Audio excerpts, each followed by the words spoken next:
Live theater. Let's take that again. Live theater. So real you can almost. I'm going to pick that up. Live theater, where you can reach out and touch the. Can you get out of my sight line? Me? Yes, you out of my sight line. You are distracting me. Please, out of my sight line. I'm trying to work.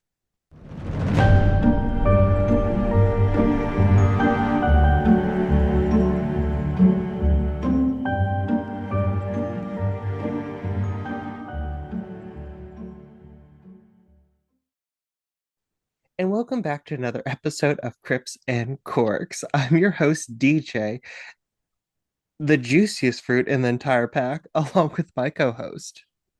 Paul. And did you even meet her at Midnight's? As usual. No, I did not meet her at Midnight's. I am wearing my Taylor Swift shirt today. Oh, We're in full Swiftie mode. Well, actually, not really. I haven't been feeling as much as a Swiftie like recently. you've been full on Olivia Rodrigo. And before that, you Right. were full on, hard on for Conan Gray. Very that. I think I am like transitioning into my new Olivia era because Olivia Rodrigo dropped that masterpiece of an album and I'm obsessed. I'm obsessed with her. We're living, we're standing. This is so yeah, not feeling like much of a Swiftie over like the past couple months or so. And yeah, we're in our Taylor Swift, sorry, not Taylor Swift, we're in our Olivia Rodrigo era now, and I'm living like she's the doll and the diva. Awesome. You're growing, you're evolving like a Pokemon. Right. Well, honestly, I feel like I was like never really that insane of a Swiftie. Like, yeah, I love Taylor Swift, went to the Eras tour, but I was never like insane about it. Like, No, you weren't insane.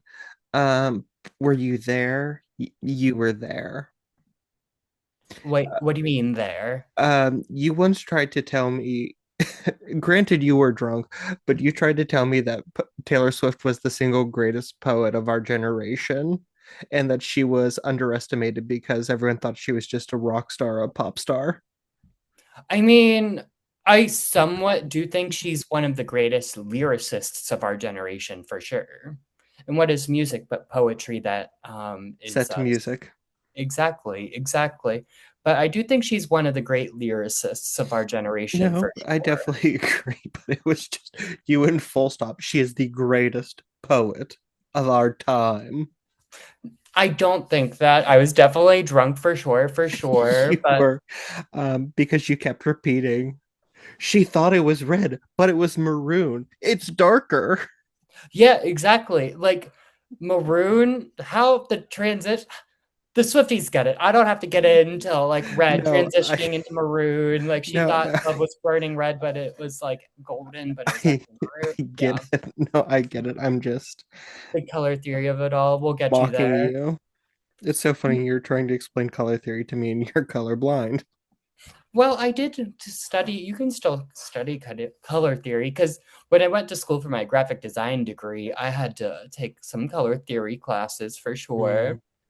Yep. So I do have my graphic design degree for you guys at home. So I do want to clear up that I do not make the thumbnails. Someone with a degree would not do that to you guys. Excuse me, my thumbnails are good. Yeah. Well, last weekend my mom asked me if we had hired out a blind person to make them for us. Did she really? No. Okay. So much went on in that statement when you said last week, and my mom asked me, and then you took a pause, and I was like, "Am I gonna get a compliment?" Because I thought you were going to say, "Did we hire out a professional?" And then you said blind person, and it kind of, I was so like, "I'm gonna get a compliment." That when you said blind person, it actually did kind of hurt my feelings. Not gonna lie. Uh, Oh, girl. Do you like I guess this week's rant was about like Swifties? Taylor Swift. Yeah, yeah. Taylor Yeah. Swift's poetry. I do want to side note now that we're talking about music and everything. I have beef with that Swiftologist music reviewer on TikTok. He keeps coming for Conan Gray, and if he keeps coming for Conan Gray, the Conan Gray stance are going to make sure he knows why the wishbone never breaks even. Okay. We're going to make sure you know what's up because Conan Gray is the doll, the diva. He deserves Grammys. Conan Gray is another person I believe as one of the greatest living artists of our time. Love Conan Gray. I will stand up. Like when he said, what he said was he's on the backtrack of one of Olivia's like new songs on her new album, right? Is He's he? doing backups. He's on Bumblebee. Is he credited and I just didn't Yeah, notice? he's Oh my credited. God. Yep. And he said, "Oh, Conan's on the background vocals of this one, where he belongs." And I had a visceral reaction. Oh girl, I almost replied to that video, and then I remembered I'm a grown man and I shouldn't be that lit on the internet.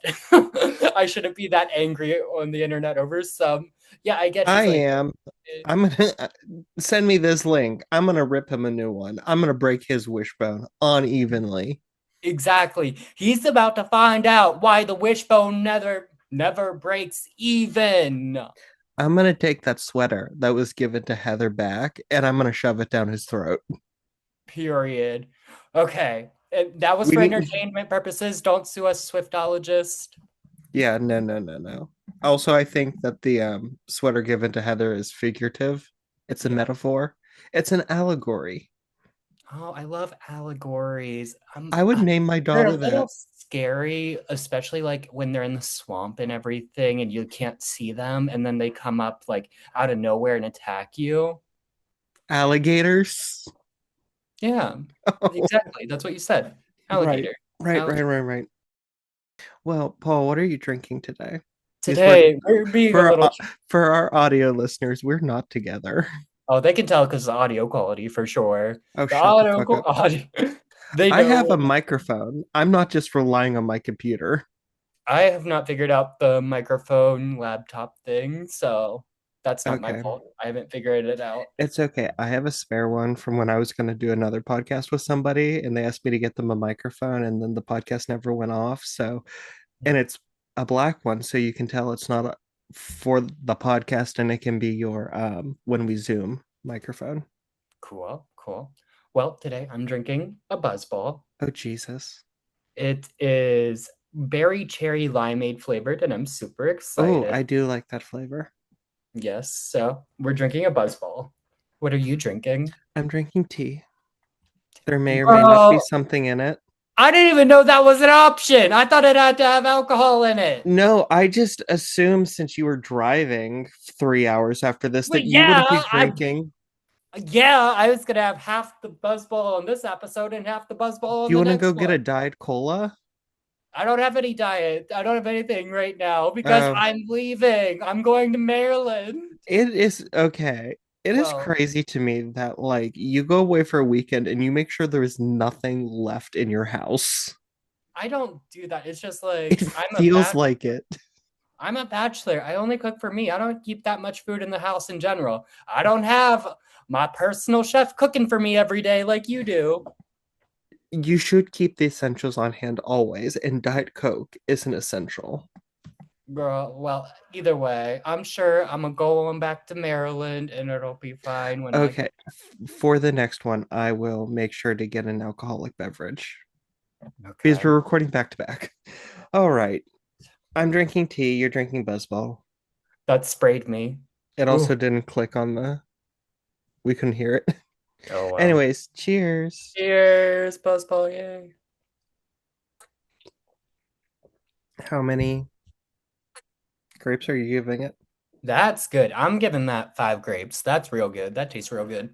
I'm And I giving, know oh, sorry. if you know anything about the Buzzball, it's gonna get you there, sister. You drink one of these, you're gonna be somewhere, and that's why I gotta drink it slow. Because again, driving 3 hours, like DJ said, after this. Yes.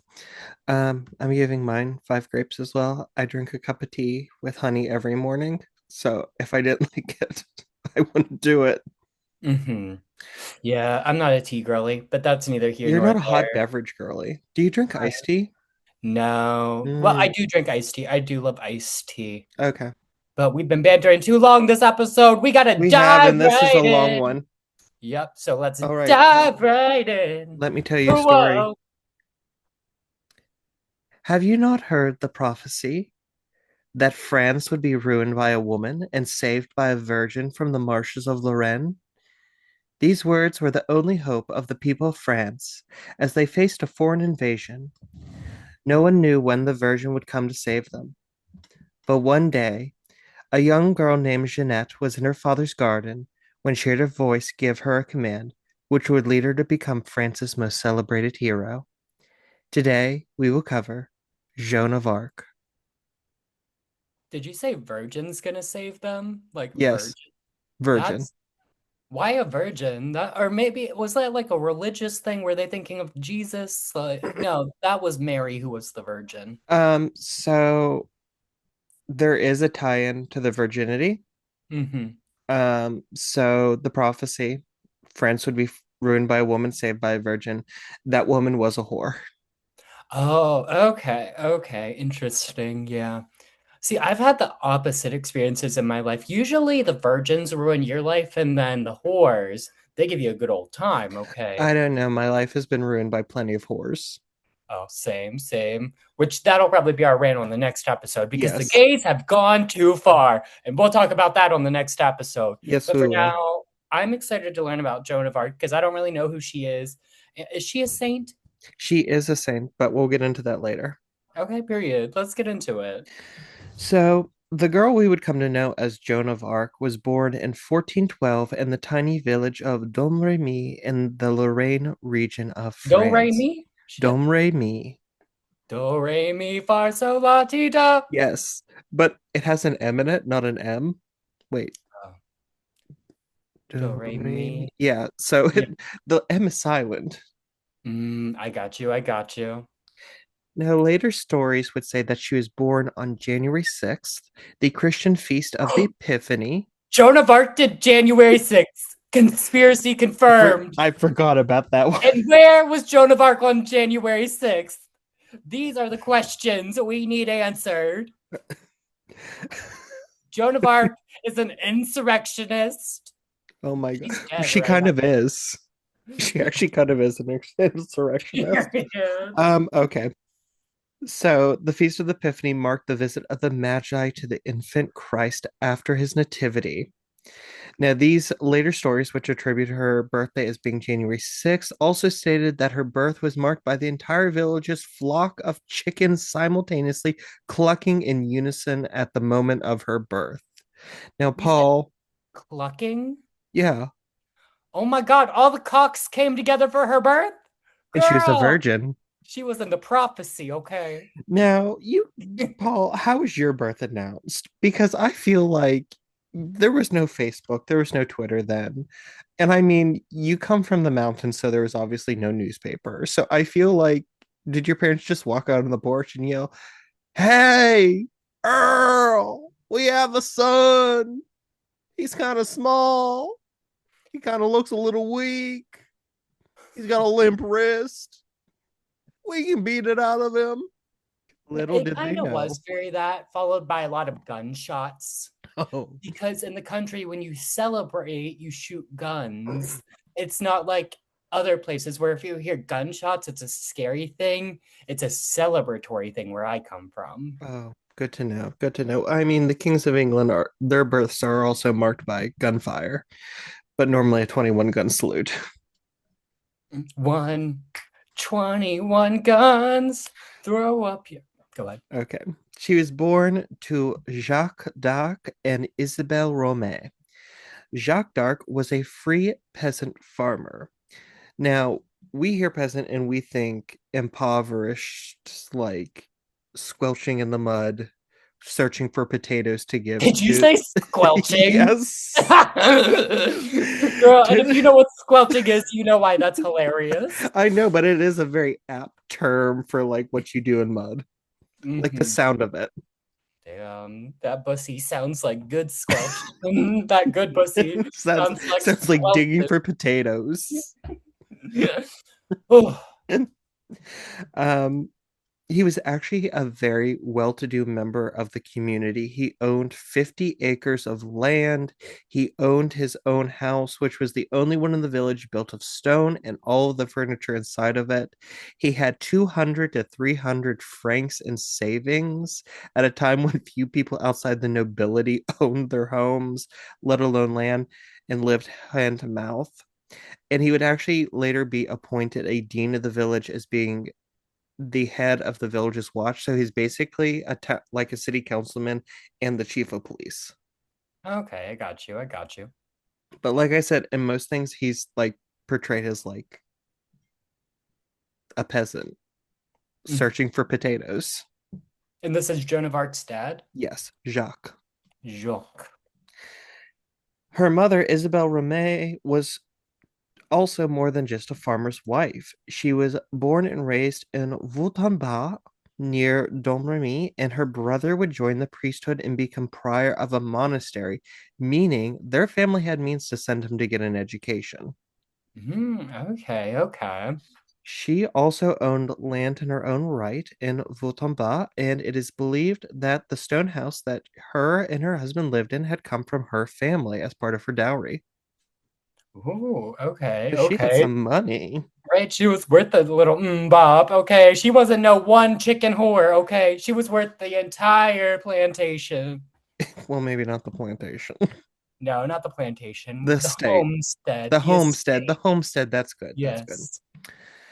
Her last name, Romay, was unusual because peasants didn't have last names at the time, Mm. but also, especially women, and it was awarded to her for having made a pilgrimage to Rome at a time when it would have been costly and dangerous.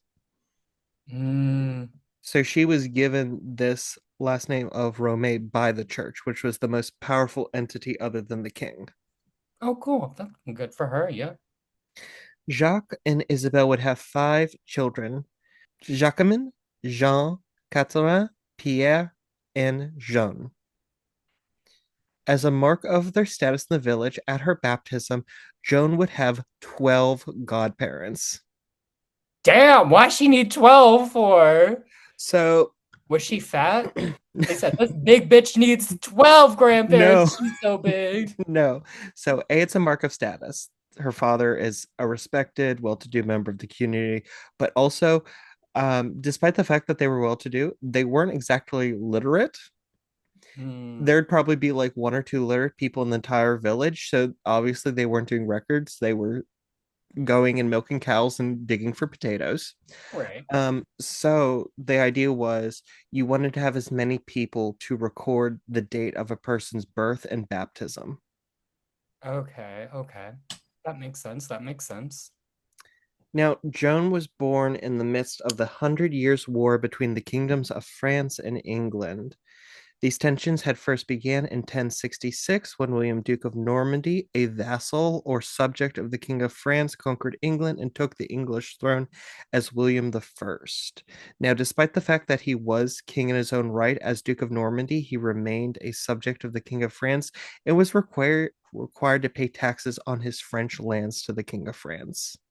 Now, how long did that 100 Years' War go on for? Surprisingly, not for 100 years. Really? I said that shit as a joke. How long? It was actually closer to 120. Damn, okay. And that's fun facts with DJ. But there were Copyright. Trademark. wait, what do we used to call it? DJ's History Corner? Oh, DJ's History Court. That's a throwback. I haven't done that since like the Mothman video. Oh my gosh. Um, so things escalated in 1337, which was the start of the Hundred Years' War, when Philip VI of France confiscated the Duchy of Aquitaine, one of the English king's largest holdings in France, in retaliation for a dispute over, can you guess what? Land. Taxes. Oh, horses. Oh. Taxes. Oh. Taxation without representation. Exactly. Mm.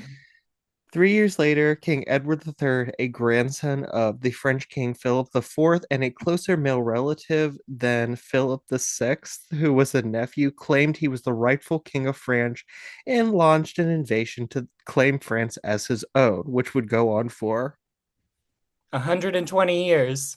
you could have just said 100. Hey, it's fine. I'm keeping it biblically accurate, okay? We're keeping it biblically accurate on the pod. Joan was born in the reign of Philip VI's great grandson, Charles VI, known to history as Charles the Mad, because he was insane. Ooh, never saw that one coming. Now, when I say insane, I mean legitimately insane. Um, he would spend years at a time thinking he was made of glass, and he would wear multiple layers of clothing to protect his glassness, and he would start shouting at people if they talked too loudly around him for fear that he would break. Yeah, it sounds like Homegirl had a lot of problems and probably shouldn't have been leading a country, but all those years of inbreeding, it adds up eventually. It does. So, because he was insane, the government of the kingdom was left to his wife, Isabeau of Bavaria, who was the whore in the prophecy. Oh, really? Yes. Da, da, da, Damn. da. Honestly, that's kind of an honor to be like such good at being hold on, being so good at whoring, you're in the prophecy. Like you're not just a whore, you're the prophesized whore. That's honestly iconic, like legendary. I'm not just a whore, I'm the prophesized whore. Now, as this English invasion is going on, you also have a civil war within France because you have two of the king's relatives fighting over control of the government. Um, the first was the king's own brother, the Duke of Orleans, and his cousin, the Duke of Burgundy. The Duke of Orleans was actually assassinated, and his son was an infant, so his claim to be the rightful leader of the government in the king's stead was the Count of Armagnac. So those who supported the French claims were the Armagnacs, and the Burgundians sided with the English because they thought that they could get a better deal. So you have a foreign invasion, you've got civil war. So imagine if during our civil war here in America, we're fighting the South, and then England invades. Okay, yeah. Yeah, I'm glad you put it in those terms because you just threw out a lot of information in there and a lot of names that I'm probably not gonna remember. It's okay, I'll repeat them. Oh, we In don't gotta do that. 1420, Isabeau signed a treaty with King Henry V of England, naming him as heir to the French throne after the death of her husband, marrying him to her daughter Margaret of Valois, and saying that her son, Charles the Dauphin, was a bastard, a product of a love affair with someone other than her husband, and not fit to rule. Girl, I mean, I feel like that happens all the time in the royal like courts. Just in general, that happens all the time, I feel like. No, because it's very she's a foreigner. Oh Yeah, she's no. running things, but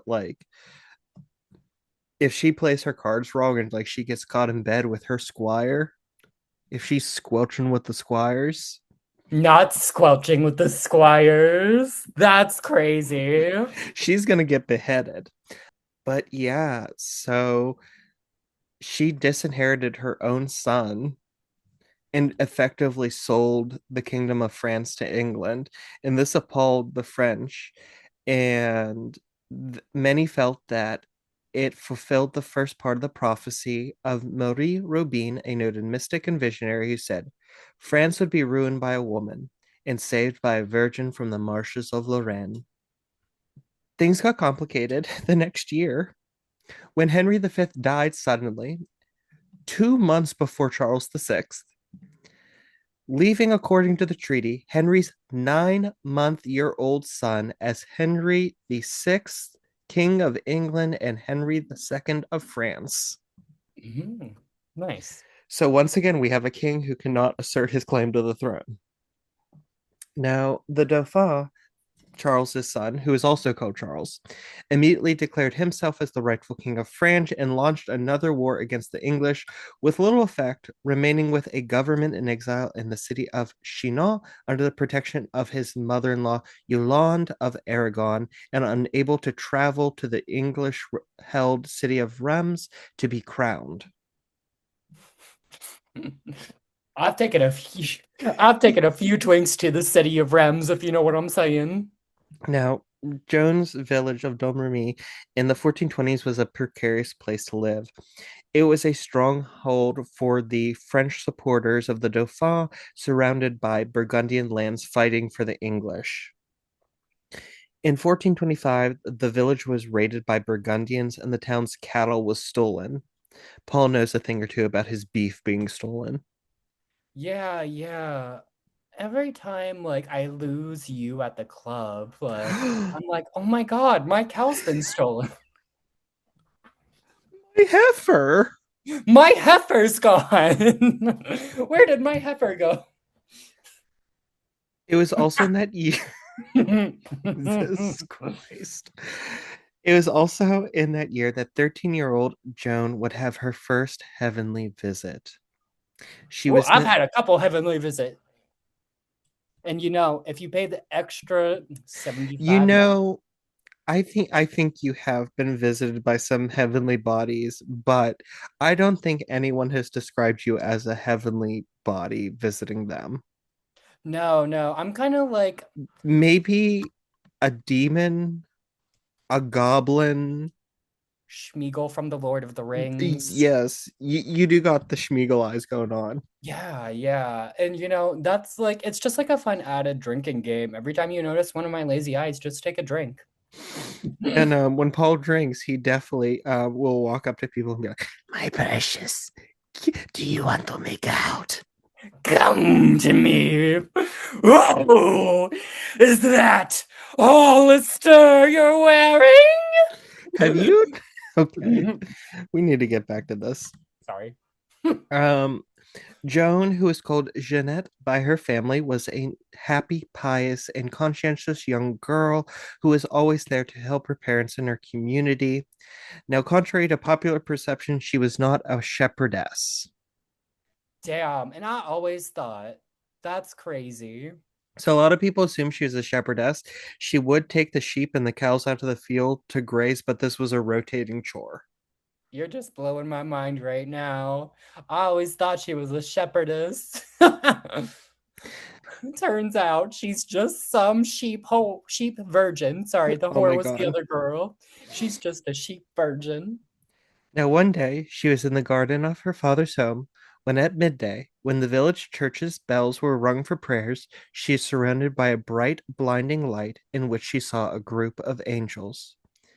After the vision left, she began to weep and later said she wished the angels had taken her to heaven with them. Mm. The angels continued to visit her, usually in tandem with the ringing of the church bells, and she grew less afraid and started to wait for these visits with great anticipation.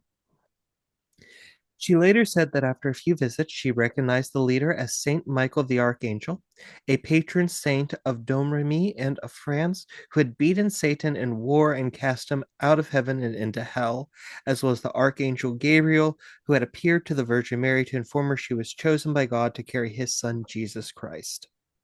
Okay, I did see a TikTok about the angel Michael Mhm. last night. You said Michael, Michelangelo. Michael, not yeah, Michelangelo, Saint Michael the Archangel. yeah, Michelangelo was an artist. I saw a TikTok about him last night, right? And it said something terrible is going to happen in your life, but Saint Michael, the archangel, is going to stop it for you, but you have to comment amen. And I did comment amen, so we're safe. Hopefully, Saint It, Michael does protect you. well, I commented under our podcast account. So I think that's like we're both protected now from whatever awful thing was going to happen to us if we didn't type amen in the comment I section. mean, okay. And some nice lady did respond and said, I'm blessing you today. Text me at this number, or this is my Venmo, or blah, blah, blah, and we'll pay your bills or something. So I'm looking into that. And some ladies, she's going to bless us and pay our bills. I Okay. just have to send her my social security number first, and we're going to be set for life. You do that. Don't worry, I sent her your social security number too. You don't know my social security number. Yeah, I do. No, you don't, because I don't know my social security number. Okay, I do believe that about you. No, I do believe that about you. Anyways, Saint Michael told her to be a good girl, to go to church often, and God would help her always. He also told her he was going to send Saint Catherine and Saint Margaret to guide and prepare her for a mission from God. Now, Joan, was she a like a real live human person? Like we Yeah. can verify she was like an actual person. Yes. So one of the sources that I researched on, which sorry, I forgot to call those out. I read three books. Joan of Arc, A Life Transfigured by Catherine Harrison, Saint Joan of Arc, A Life Inspired by Wyatt North, and Joan, The Mysterious Life of the Heretic Who Became a Saint by Donald Spoto, in addition to two National Geographic documentaries, one BBC documentary, Dan Snow's History Hit podcast, You know, and Jeanne d'Arc.info. I've seen a few BBC documentaries. They're all on Pornhub, but I've seen them. I'm sure you have. Um, but yes, one of the sources, I can't remember which one, said that if we did not have so many records, like trial records and war records, claiming that she lived, she would have basically been like thought of like as a dragon, like Right. just something made up. Now, in an instant, Joan, a simple peasant girl in a far flung border town, was totally transformed. She stopped playing with the other village children who took to teasing her for her obsession with prayer and constantly going to confession. She went to confession, so, like, you know, those memes like, okay, weird, but not a sin. No. Okay, so there's this meme where it's like, it's normally paintings of like confession where you like in the box with the priest, Okay. and all of them like end with like, Father, I farted in my son's chocolate milk and then gave it to him. Okay, weird, but not a sin. Okay, I get what you're saying, yeah. She was the epitome of that meme. Mm. She's out there and she's like, I went to what, like, I took the sheep out to the meadow, but rather than watch the sheep, I prayed. Girl, that's so boring. You would have to get bored. It's like the same thing with meditation. Meditation, it's so boring just sitting there doing nothing. Like I have to have like stimulation. Well, she did have stimulation. She had voices from God coming to talk to her. Sounds like schizophrenia. Now, she did continue to do her chores diligently and only neglected them occasionally to run off into the woods or to the church to pray. When the family had visitors, she would give up her own bed and sleep on the stone hearth in front of the fire. And every Saturday, she visited the shrine of Notre Dame de Beaumont north of Domremy, which still exists.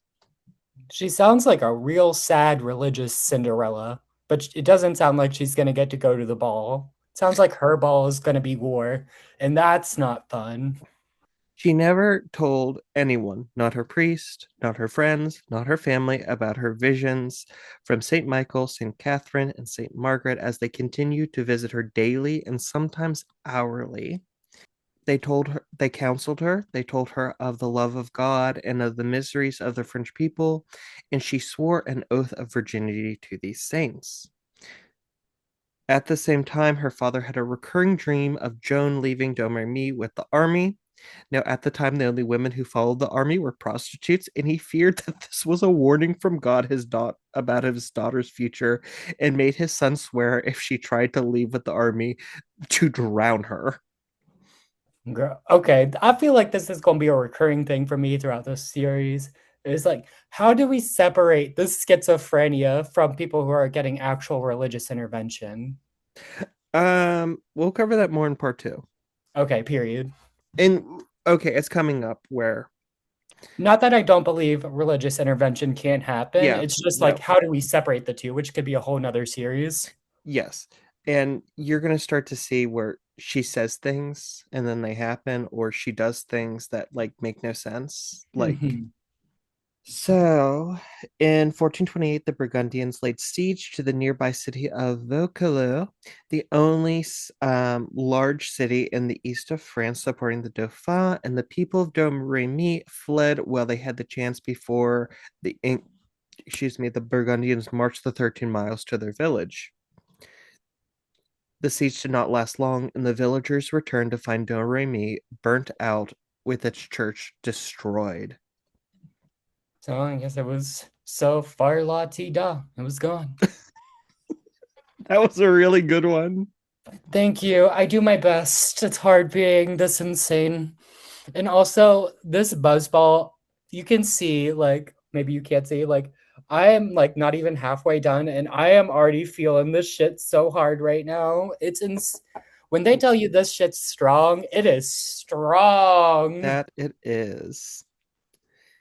Now Joan stood in the remains of her father's garden, tucked between the family's home and the blackened remains of the church where her voices first came to her, and her heavenly guides told her vaguely of her mission from God. She would save France. Pure. I mean, hey, as long as it's not like telling her to kill her family or something like that, you know what? Pop off, sis. If those visions are telling you to like do community service, maybe you should call your mom today. You haven't called her in a while, things like that. Maybe that's okay. Yeah. Later that year, a young man in the village sought her hand in marriage and was probably encouraged by her father, who wanted to get rid of his strong willed daughter, who did talk about going off with the army. We can't have a lesbian in this family. We are not going to Prostitute. have a daughter. Prostitute. He thought Wait, she was what? going to be a prostitute In the army? because Damn. prostitutes fired the army so that they could get money from the soldiers getting a shag on. Oh, so he thought she wasn't joining like the actual army. Yeah, because women didn't join the army. So he thought she was just going to be like A kind of like prostitute. a groupie, if you will. A Yes, groupie is probably a better word for that than just exactly. prostitute. You know those groupies that follow bands around? Yes. Yeah, very that. I'm going to And call it just and just hope that the creepy lead singer is gonna that. Well, just hide his Viagra. with them. Yeah, just hide his Viagra and you'll be good, girl. Mm-mm. Now, this man did propose to her, and Joan refused, but the young man sued her for breach of contract, claiming that she'd broken off the engagement. Her voices told her not to be afraid, but to go to the bishop and defend herself, and she would win the case. And she walked 17 miles to Toul, where the local cathedral where the bishop lived was. And upon hearing her testimony, the bishop dismissed the case entirely. Confident in the guidance of her voices, she continued to follow their commands and next asked her uncle to escort her to the city of Vaucouleurs to petition the captain of the city, which is kind of like the military leader, Mm-hmm. Sir Robert de Baudricourt, to provide her an escort to travel to the Dauphin's court at Chinon. Sir Robert, who had just seen the city through the attempted Burgundian siege, refused to meet her. Damn. She returned in January of 1492 and again petitioned to meet with Sir Robert, and he again refused. Meanwhile, she stayed with friends of her uncle and would come to meet two squires of Sir Robert, Jean de Metz and Bertrand de Poligny, who would become lifelong friends and advocates of Joan. Nice, nice. But news of the mysterious young maiden who heard voices from God and who wished to meet the Dauphin had reached the Dauphin's court. His mother-in-law, Yolande of Aragon, the queen of four kingdoms, she claimed the thrones of Aragon, Sicily, Jerusalem, and Cyprus, in addition to being queen consort of Naples and duchess consort of Anjou, heard of the girl and knew of the prophecy that France would be saved by a maid from Lorraine. She wrote to her son, the Duke of Bar, who was Sir Robert's superior, and asked him to invite Joan to meet his father-in-law, the powerful Duke of Lorraine. The Duke of Lorraine summoned Joan, but asked her to cure him of an illness, which she did not do, and instead reprimanded him for living with his mistress, which got her sent back to Vaucouleurs. Damn. Well, hey, sometimes you just call the people out, you know, you gotta do what you gotta do. So this is really the first instance where we see of people trying to attribute saintly abilities to her, and she refuses. Because in the Catholic Church, you pray to saints or their story of saints Yeah. where while they're alive they could cure people. So wait, what was she doing that was like saintly at this point? Nothing. The Duke of Lorraine said, "You speak to God. I am sick. Lay your hands on me and cure me." And she said, "No, if you want cured, stop living with your mistress and live according to God's law." Do you? And this That's is also where we see a pattern of what I like to call the immaculate sass of Joan of Arc. the immaculate sass of Joan of Arc. I She is feel her. wonderfully sassy. Damn. And she really told him, if you stop living with that whore, you're gonna get better. She didn't That's say you will insane. get better. She just said, like, maybe you'll get better if you stop sinning. Girl, that's like, I don't like that. That's crazy. It makes She me think she doesn't actually have any powers and she knew she didn't have any powers. And she was she like, didn't well, have any power. She never claimed to have any power. She just heard voices who told her what to do. great. And it's so interesting. Like, they're so quick to believe her and everything. It's so interesting. Well, Yolande, Can I like caveat with that? It's yes, interesting they're so quick to believe her because women don't have rights at that time, and like women, like they don't believe women about many things, and yes. that's yeah. So Yolande of Aragon, it's not sure because nothing like really exists to this day for us to understand her thinking, but she might not have believed in Joan of Arc, but simply was like, okay, the peasants are believing she's this prophesied virgin. Let's make her into the virgin. It was their Katniss Everdeen. It was their girl on fire. She was gonna be Exactly. their star girl. Okay, She was going to be the Mockingjay. Exactly. They were gonna prop her up, and they were gonna use her, whether or not she was actually hearing God. Yes. Now during this time there were people who like were walking around being like, I see angels and I can heal you. Exactly. Exactly. If you just suck on my cock, my sweet, I will provide you with the life-saving liquid that will save you. Girl, and I bet there's people who's fallen for things like that. Uh, that was an American Guy joke. Oh, really? Yeah, when the apocalypse happened on Christmas and Jesus like had a rock concert, Yeah, no. I fully believe like something like that most likely happened in real life, though. People are stupid. something. Finally, in February, Sir Robert agreed to meet Joan. Later retellings say that he was convinced to meet her when all of his chickens stopped laying eggs and all of his cows stopped producing milk, convincing his servants that it was a sign from God. Hmm. The two had a lengthy meeting, and she convinced him, with the help of the recommendations of de Metz and de Poligny, to provide her with an escort of 6 soldiers to ride through enemy territory to meet the Dauphin Charles. And you know what? Isn't that just like a man, though? He only wants you when he needs something, okay? I bet if his chickens never stopped like laying eggs, he never would have called on Miss Joan, okay? As soon as he needs Exactly. something, all of a sudden, Joan's his homegirl. They've been best friends since pre-K. Once he agreed, his chickens and cows immediately began producing a bounty of eggs and milk. Okay, that's kind of crazy. For her travels, Joan requested amends clothing, and Demetz initially gave her some that had belonged to one of his servants, before the people of Vaucouleurs provided her with a fine new suit of clothing for the ride. Joan would wear men's clothing for the rest of her life. Cross-dressing? Okay. You sound like her judges. Girl, I'm here for it. Get up in the gig, you know. Pretty soon, Joan's gonna become Jay. He's gonna get his top surgery at Claire's, the Okay, original trans icon. so the French for Joan is um it's spelled Jeanne.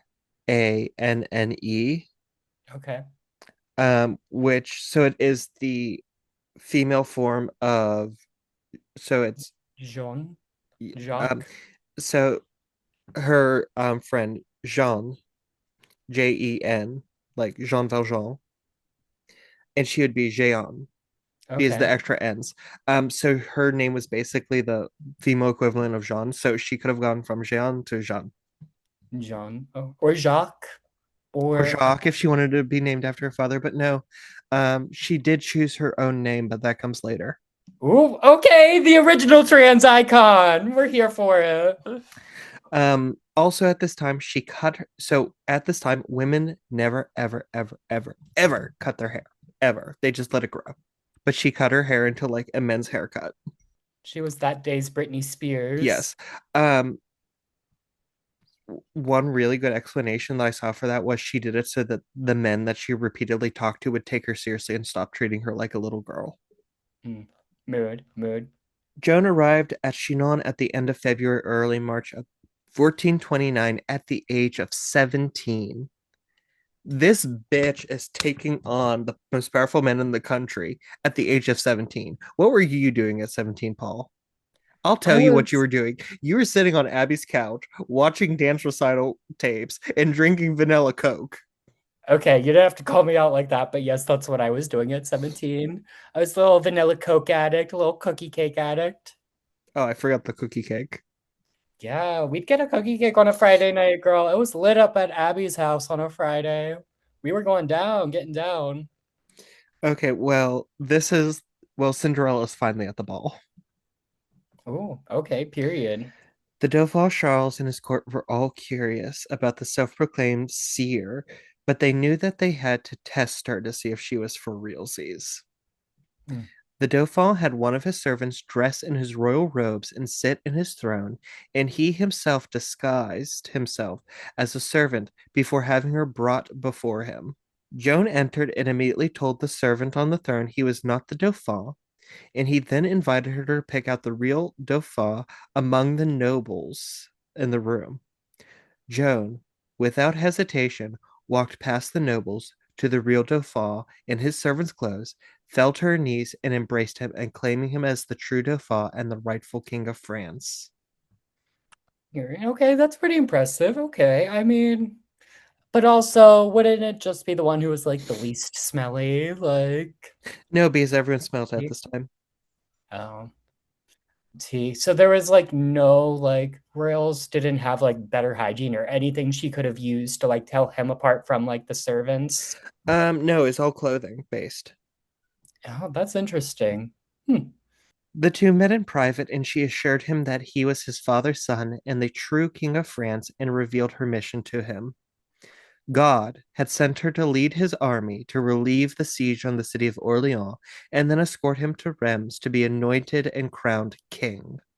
The Dauphin was much moved by this, and on advice sent her first to Poitiers to be examined by theologians and priests, who declared her to be a true Catholic and her voices valid messages from God, and then to Tours, where Yolande of Aragon oversaw physical examination, proving her to be a true virgin. So he looked at her poussoir and said, "Yep, virgin." No, no, he was respectful. He had his mother-in-law do it. Okay, and what credentials did she have? So she didn't actually do it. Basically, what happened was they had like a whole team of midwives Mm-hmm. who would were probably more qualified than doctors in that time frame to understand a woman's health. And they looked at it and they said, "Yep, that's a tight puss. Yeah. She's a virgin."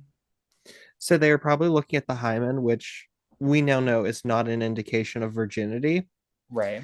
But according to the historical record, there is every indication that the hymen was intact. Ooh, crazy. Oh, you looked like you were about to say something? No, it's just interesting that they like were still like looking at the hymen like way back in the day. Like, what year did we discover the hymen? Like, was it like a thing? Like, and how did we discover it? I Like, didn't do research into that, Paul. I'm just here to talk about Joan of Arc. I need to know about the history of the hymen, Well, okay? you bring that for next episode. When I go to get a drink, you can Google it on your phone. Okay. At Poitiers, she was asked to have God send a sign that she was his messenger, and she replied, "Send me to Orleans, and God will send you your sign." The sass. The Dauphin ordered a suit of white armor for Joan and then provided an escort of soldiers for her to travel to Orleans to relieve the city of its siege. She designed a banner consisting of Jesus enthroned and holding the world in his palm, flanked by two angels, and the names Jesus and Maria, an invocation to the Lord and his mother. She sent a squire to the chapel of Saint Catherine de Faubois and told him to dig behind the altar and bring her the sword engraved with 5 crosses Saint Catherine told her was hidden there. The squire did so and was shocked to find a sword exactly like the one she described and brought it back to her. Before leaving, Joan dictated a letter to be sent to the Duke of Bedford, the English regent governing France for Henry VI and leading the French army. She ordered him to surrender Orleans and the Kingdom of France to her on the orders of God, and warning him that if he did not, she would wage a bloody battle against his shoulders and win, and he would bring on his own downfall.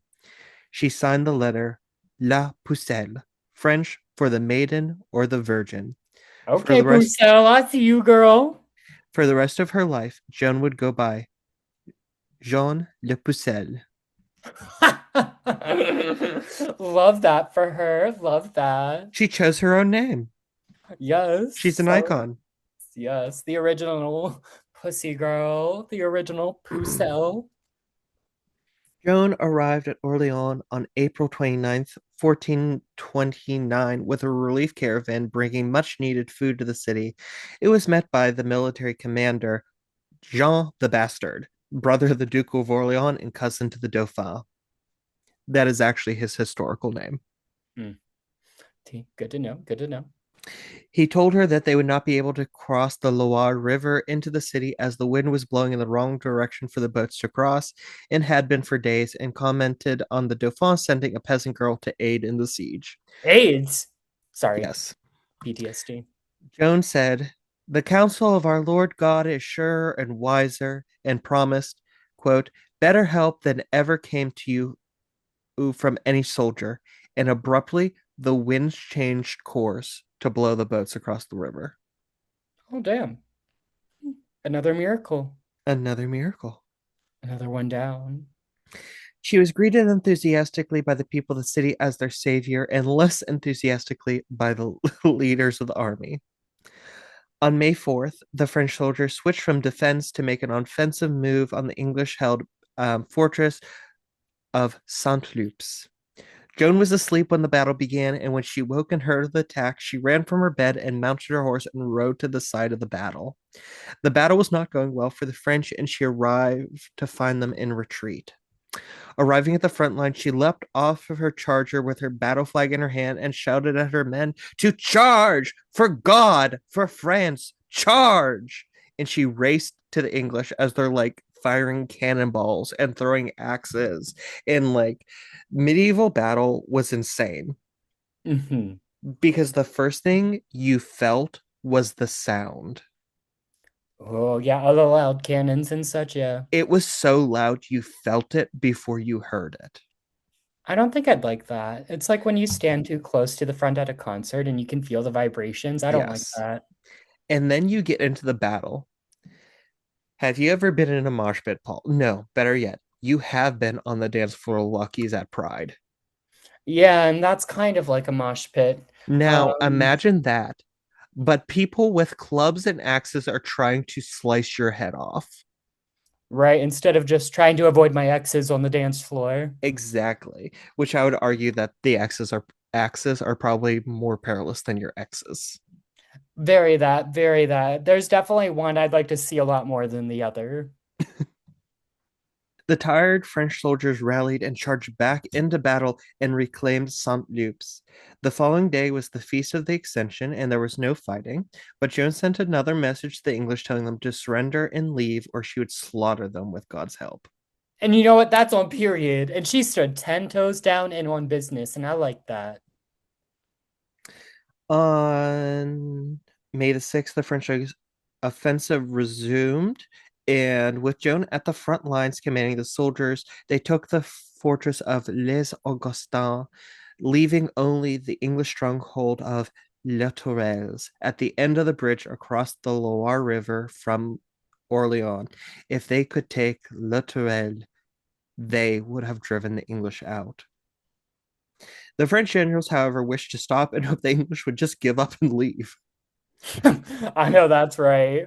Me, if Joan, I ever led a war, I'm just hoping they give up and we can just move on with life. right? It's like, we've been pretty lucky the past few days. Maybe we don't try our luck. Right? It's like, guys, do we really have to do all this? Can you guys just give up and we can all just like move on? But Joan was like, no, this is not luck. This is God's will. We fight.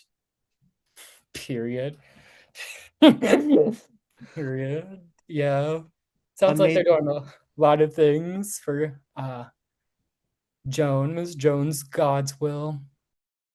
On May 7th, Joan again led the French soldiers on assault of La Tourelle, shouting at them, all is yours, go in. As she commanded the soldiers, who were now scaling ladders up the walls of the fortress, she put a ladder up against the wall and she started climbing up of it when an English archer with a crossbow shot her, and the arrow pierced her through her shoulder, and she fell to the ground. The, Damn. the English rejoiced that that sorceress bitch was dead. Good news! It was very. She's dead! They immediately broke into song.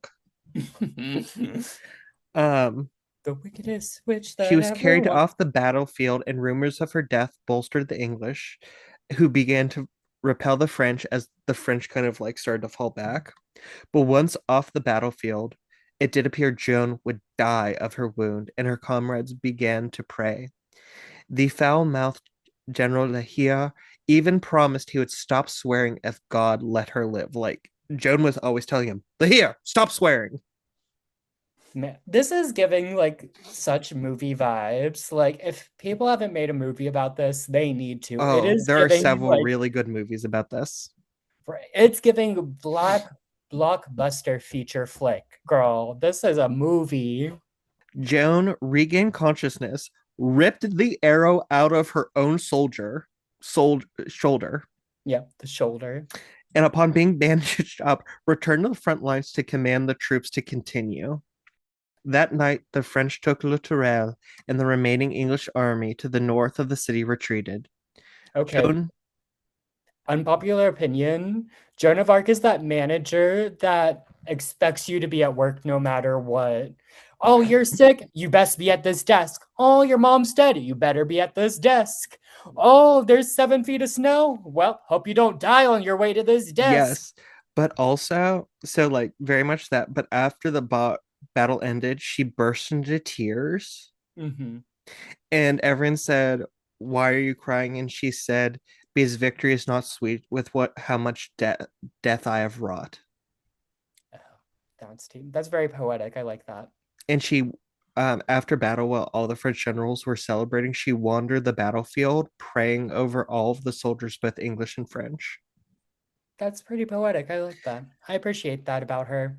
You know, at But the end of the day, we're all human, and she understood that.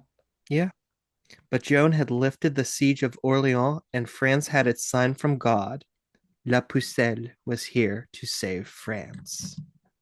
Do you think she prayed over like their enemy soldiers and was like, haha, you stupid bitch. She thought you were gonna win, but bless you anyway. Do you think she was making fun of them as she was No, praying over them? no, because everyone remarked how like devastated she was. No, I imagine she Which was devastated. I mean, she did not want to take lives, and she in fact did not take any lives herself. Mm, She commanded armies, but despite the fact that she owned three different swords, she never used any of them. She would clutch her battle banner so that she would not have to like take her sword out. hmm And everyone remarked how like they're celebrating with wine and roast pig and whatever other things medieval people ate. And she's just like wandering around crying. And mm, before every battle she ever commenced, she did send a letter to the English saying, Surrender, God begs it of you. It's very giving, like, don't make me do this, don't make me hit you, don't make me kill you. But I mean, it goes back to a debate we had earlier. Like, is the person who gives the orders not responsible? Yeah. She's still got blood on her hands, homegirl. Exactly, That's probably why exactly. she's So tired. she never Not personally, tired, sad. yeah, she never personally killed anyone, but every soldier who died, both English and French, she took as her responsibility. Yeah, because at the end of the day, well, it's nice she understood that, like, it was her responsibility and stuff. She's Like, 17 too. yeah, emotional, I imagine. Like, and probably going through a lot mentally, hearing all these visions from God and stuff, on top Yeah. of like leading wars and stuff. Homegirl's going through it. Now, she had her great sign. She saved Orleans, but she was not, and she was critically injured, but she was not done yet.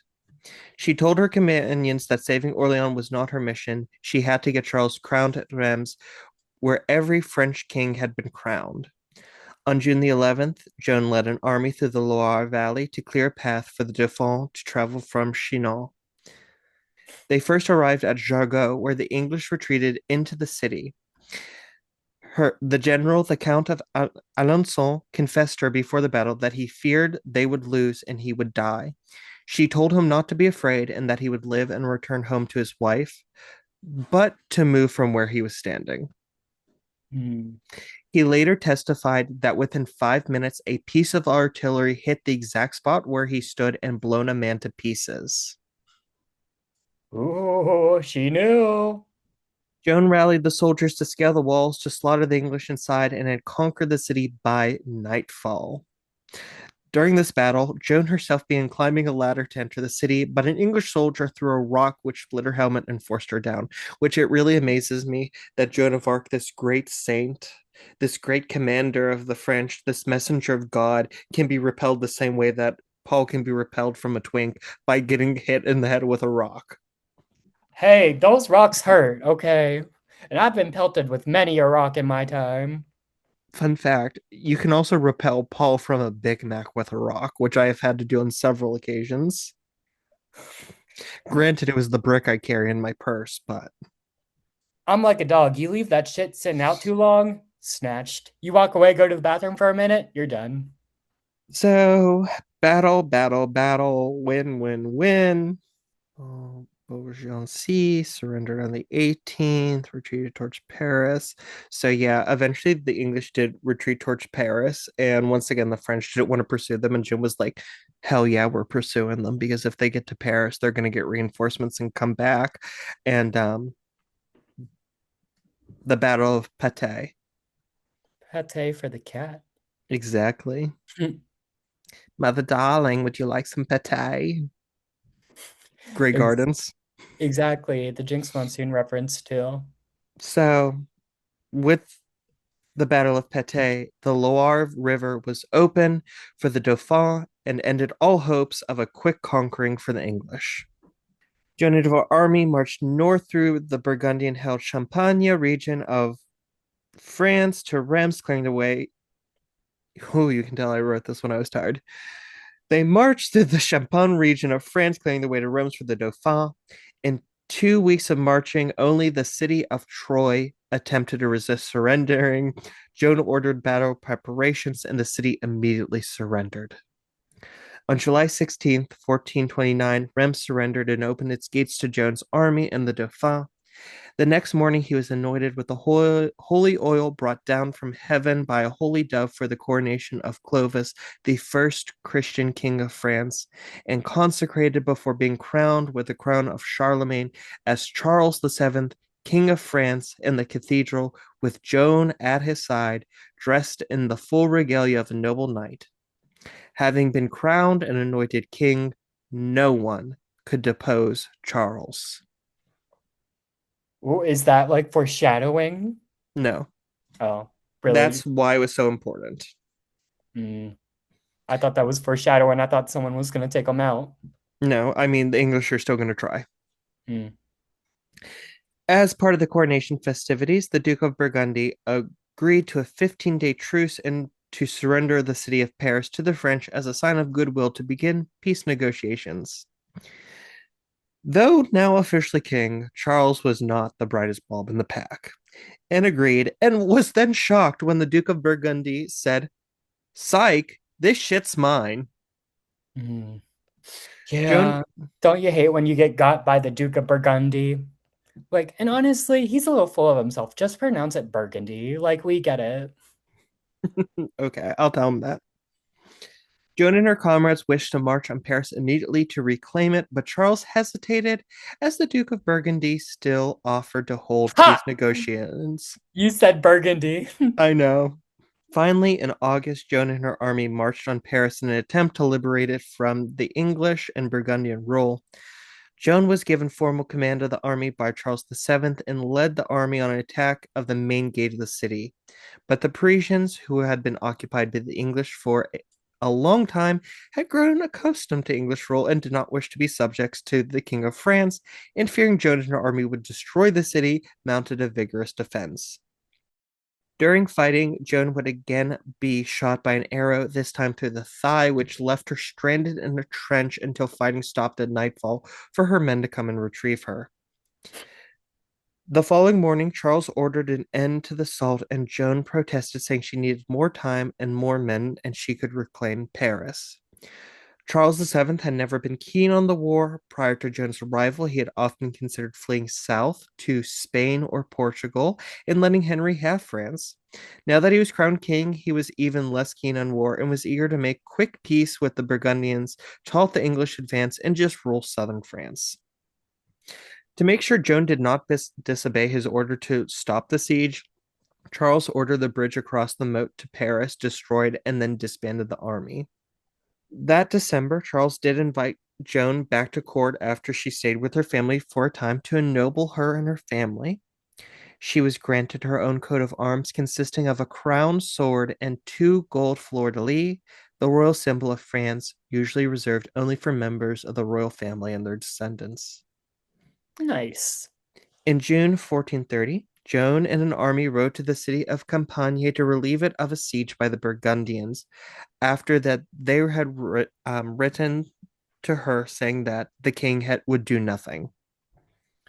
Along the way, her army had grown, but shortly after arriving, she had to dismiss much of the additional forces as the area could not support that number of soldiers. On May 23rd, Joan rode with her soldiers into battle to attack the Burgundian camp at Monnier. The battle was a failure, and in the midst of it, a Burgundian soldier grabbed her by her golden cloak and dragged her off of her horse, and she was captured. Oh no, she's like Princess Peach. She surrendered formally to Leon de Vendôme. It was imprisoned at the castle of Jean de Luxembourg, where she attempted escape by leaping from her window. She was moved and again attempted to escape, again by jumping out a window, and injured herself.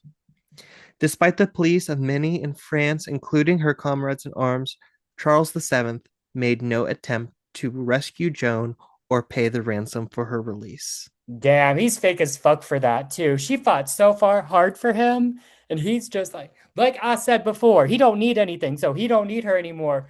But watch his chickens stop laying eggs. There's famine. Guess who's gonna be the first on his list? Okay. Remember that for later.